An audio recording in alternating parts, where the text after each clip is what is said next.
கடந்த சில நாட்களாகவே தமிழக அரசு வந்து நலத்திட்ட உதவிகள் நடக்கிற நிகழ்ச்சியில கூட சினிமா நட்சத்திரங்களை வச்சு பெரிய ஒரு பிரம்மாண்டமா ஒரு படம் வெளியிட்டு ஒரு சினிமா வெளியிடுற மாதிரி பண்றாங்க.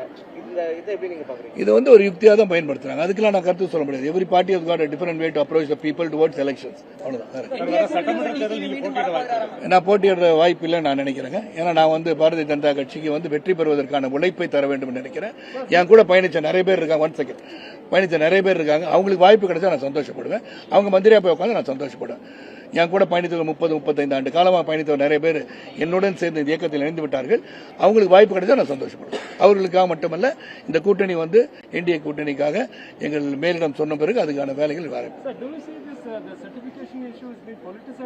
100% it is politicized. That is why you are asking this question. It is being politicized. Why are you asking Jananayagam?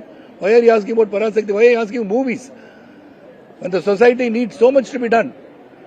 The utopian dream of a people has to be achieved. How are you going to do that? 10 லட்சம் கோடி கடன் தமிழக அரசுல இருக்கு. அதை பத்தி யாரும் கேளுங்க. எப்படி பண்ண போறோம்னு கேளுங்க.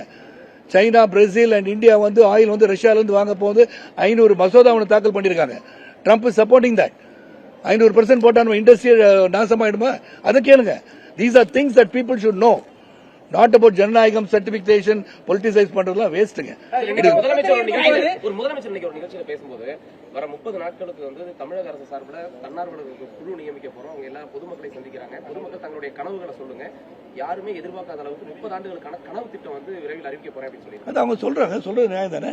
ஒரு கட்சியா இருக்கிறோம், அவங்க வந்து என்ன செய்ய போறோம்னு சொல்றது, இதுக்கு ஒரு கருத்து சொல்ல முடியாது. முடிய போற நேரத்தில் இந்த ஒரு இது அறிவிப்பு இல்ல. இது வரைக்கும் என்ன செயல்பட்டு இருக்காங்க, இன்னும் கொஞ்சம் பெட்டரா பண்ணலாம்னு நினைச்சு இந்த மாதிரி பண்ணாதான் மக்களிடம் வந்து வாக்குகள் வாங்க முடியும்னு நினைக்கிறாரு. அது திட்டம் தீட்டுவது டுவர்ட்ஸ் எலெக்ஷன் தான் திட்டம் தீட்டு. பிளே ஸ்டோர் மற்றும் ஆப் ஸ்டோரில் இருந்து பாலிமர் செயலியை QR கோடு மூலம் பதிவிறக்கம் செய்யுங்கள். செய்திகளை உடனுக்குடன் பெறுங்கள்.